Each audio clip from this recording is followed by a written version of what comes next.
नमस्कार, मैं सीमा दुबे रायपुर छत्तीसगढ़ से। आप देख रहे हैं हरितांजलि एक्सप्रेस। आज हम मंदिर रसौद के सामुदायिक स्वास्थ्य केंद्र में पहुंचे हुए हैं, जहां पर 31 अगस्त को पूनम जोशी नाम की एक महिला को प्रसव के लिए लाया गया था। प्रसव के बाद उसे उसके परिजनों के बिना सहमति के उसे कॉपर्टी लगाया गया था। डॉक्टरों की लापरवाही है या किसकी लापरवाही, ये हम आगे चल के बातें करते हैं और आपको दिखाते हैं अपने चैनल के माध्यम से कि आजकल इतनी लापरवाही हो रही है स्वास्थ्य केंद्र में कि कई लोगों की जानें भी जा रही है। क्या मुद्दा था, क्या मैटर था, उसको थोड़ा विस्तार से बताएंगे। अभी मुद्दा ग्राम छतौना का था। ग्राम छतौना में एक पूनम जोशी करके हमारी परिवार की बहू थी। उनको डिलीवरी के लिए प्रसव पीड़ा जब आया, शनिवार का दिन था, 31 तारीख का दिन, उनको सुबह 10 बजे यहाँ प्रसव पीड़ा के दौरान उनको डिलीवरी के लिए लेके आए थे। उनका यहाँ पे आने के बाद नॉर्मल डिलीवरी भी हुआ। डिलीवरी अच्छा रहा, जच्चा भी अच्छा रहा, बच्चा भी अच्छा रहा। लेकिन अचानक से बिना परिवार की सहमति का उनके ऊपर कॉपर्टी लगा दिया। कॉपर्टी लगाने के दौरान उसको पेन आया, पेट में पेन आया। पेट आने के दौरान उसको ब्लीडिंग शुरू हो गई। ब्लीडिंग इतना ज्यादा हो गया कि लास्ट में उनके शरीर में ब्लड ही नहीं बचा। और जब इतना लेट करने के बाद आनंद फानंद में उनको मेकाहारा रिफर करता है। मेकाहारा रिफर भी करता है तो किसी भी प्रकार का कोई डॉक्यूमेंट्स परिजन को नहीं देते। इन लोग अपने शासकीय ड्राइवर के हाथ में देते हैं, शासकीय वाहन चालक के हाथ में देते हैं।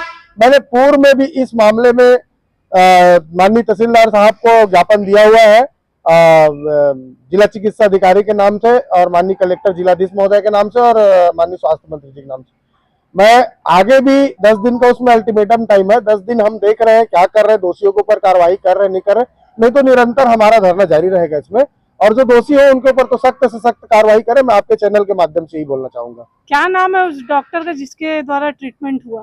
देखिए, एक्चुअली डॉक्टर का नाम मेरे को नहीं पता क्या नाम है, लेकिन जो उस टाइम ड्यूटी टाइम जो रहा होगा, एट ए टाइम ड्यूटी जिसकी भी रही होगी, जो डॉक्टर उस समय रहा होगा, ड्यूटी रही, वही डॉक्टर ही कहे होंगे लापरवाही, उन्हीं के द्वारा लापरवाही बरती गई इसमें।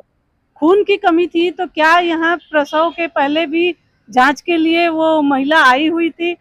देखिए क्या है, शासन का एक नियम है, जच्चा बच्चा कार्ड सबके द्वारा बनाया जाता है। जच्चा बच्चा कार्ड के द्वारा सब हर प्रति माह हर महतारी जो होते हैं, जो प्रेग्नेंट महिला होती है, उनकी जांच होती है। वो जांच होती है और उसमें हर समय हर महीने उनका रूटीन चेकअप होता है। यदि इन लोग को लगा कि वो प्रसव से पहले उनका एचबी कम था, तो क्या वो 8 महीने तक क्या कर रहे थे इन लोग? उस समय परिजन को सूचना देना था, परिजन को बताना था कि इनका एचबी कम है और इनके एचबी कम है तो इनको ब्लड लगेगा, जो भी रिक्वायरमेंट रहा होगा वो परिजन को बताते, व्यवस्था करते। इन लोग अचानक से बोलते हैं कि उनका एचबी कम है, जब महिला मर गई तब बोलते हैं कि एचबी कम है। इन लोग का पूरा लिपापोती है, इन लोग गुमराह कर रहे हैं। और मैं पुनः निवेदन करता हूं कि इन लोग के ऊपर सख्त सख्त कार्रवाई करें, यही मेरी मांग है। अन्यथा मैं उनके परिजन को लेकर, उनके छोटे 4, 5, 10 दिन का बच्चे, उनको लेकर मैं धरना में बैठने वाला हूँ। मैं उपेंद्र भारती, विधानसभा महासचिव, युवा कांग्रेस। तो आप लोग से एक निवेदन कर रहा हूँ, देखिए क्या है, वो उनका विषय है, और क्या बोल रहे हैं क्या नहीं बोल रहे हैं। आपको स्टिंग के परिजन का कहना है कि बिना बताए उसे कॉपर्टी लगा दिया गया था स्वास्थ्य विभाग की लापरवाही से और उसके शरीर में एचबी कम था, ये भी जानकारी थी, तो उसको आगे मेकाहारा रिफर नहीं किया गया। क्या कारण था? मैडम, जब वो यहाँ पे आई तब बच्चा एकदम सामने होने के कारण में उसको डिलीवरी तक यहाँ पे रख लिया गया। उसके बाद में जैसे ही उसको डिलीवरी के बाद में चाय बिस्किट वगैरह खिलाई, बच्चे को फीडिंग कराई, उस दौरान भी उनके घर वाले नहीं बताए कि उसकी महीना 1.5 महीना से तबीयत खराब थी। जब उसकी तबीयत खराब हो गई तब उसके घर वाले द्वारा बताया गया। और स्वास्थ्य विभाग में चाहे कहीं पे भी है, बिना सहमति के कॉपर्टी नहीं लगाया जाता है। परिजनों का कहना है कि कॉपर्टी लगा, रक्त स्त्राव तेज हुआ, उसके शरीर का जो भी ब्लड था मैडम उसकी जान गई है। मैडम, उसकी डिलीवरी 1/10 को हो गई थी, तो इसका मतलब अगर कॉपर्टी लगा होता तो उसी समय ब्लीडिंग हो जाता मैडम। पर वो तो उसको 5 बजे के करीब रिफर किया गया मैडम, क्योंकि वो उस समय तक कम से कम आधा 1 घंटा तो उसको मैनेज ही किए थे मैडम। 3:30 बजे से उसका जो पेट दर्द हो रहा था बोले तो, देखने के बाद जब पता चला 4:30 बजे की पीपीएच है। पीपीएच 48 घंटे में कभी भी हो सकता है मैडम। पेट दर्द का क्या कारण था? पेट दर्द का नॉर्मली प्रसव के बाद तो पेट दर्द कई लोग को होता ही है मैडम, होता ही है।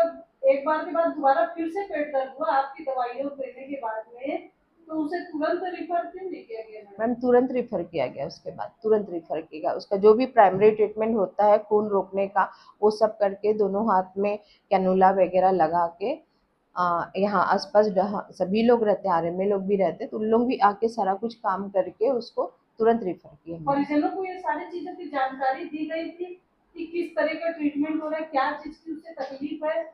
और मैडम उसको बताया गया था, उनके परिजनों को इन लोग बताए थे कि ब्लीडिंग काफी तेज हो गया है। उनकी तरफ से कुछ सहमति पत्र आया था? मैम उस समय तो इतना इमरजेंसी था कि उस समय सहमति तब रिफर का क्या सहमति लेंगे। नहीं, रिफर का तो सहमति नहीं होता है, रिफर तो तुरंत जान जी जी बचाव जी के लिए तुरंत रहता जान है। बचाने के लिए रिफर किया बाकी गया। जो उसको ट्रीटमेंट यहाँ चला, जी ऐसा जी हुआ, जी उसका जो ट्रीटमेंट चला, जो दवाइयाँ दी गई, जी ये सब की एक हाँ, उसकी सहमति पूरी पत्र बनती पूरी है पूरी मैडम? मैडम जानकारी दी क्या गई ये है। सब जानकारी उनको था और जी जी सहमति पत्र में उनके पास ये सब सारी सूचना थी? जी मैडम उनका जानकारी दिया गया था उनको। जी अपना परिचय दे दीजिए। मैं doctor Vijayalakshmi, BMO Arang. Madam वो डॉक्टर का क्या नाम है जिनके द्वारा ये ट्रीटमेंट इलाज हुआ है? डॉक्टर गीता मिश्रा मैडम अभी यहाँ पे पीसी मंदिर रसोद का कार्य संपादित कर रही है।